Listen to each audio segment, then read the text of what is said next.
E coincidindo coa semana en que se homenaxea o Día Internacional da Muller Traballadora, abriuse no Museo do Pobo Galego unha interesante exposición do fotógrafo e documentalista Xosé Abad.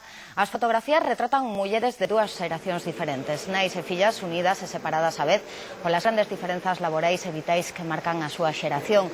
As fotografías reproducidas a gran tamaño mostran a transformación social destas mulleres. A exposición complétase cun traballo audiovisual realizado por Sandra García que nos achega este cambio xeracional silencioso das mulleres de hoxe.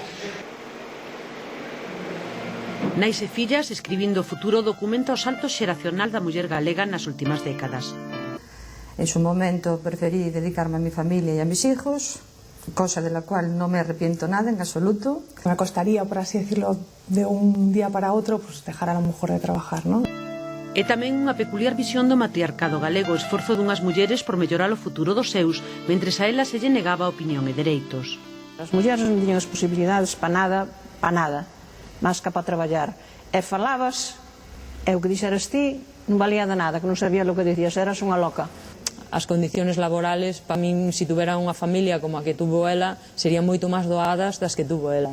Pero ante todo, Nais e fillas escribe un futuro esperanzador. Porque o home quer mandar sempre e a muller quería ter por debaixo. Enseñoume iso, a valorarme a min mesma, a buscar o meu futuro e a ser independente. Hai 10 anos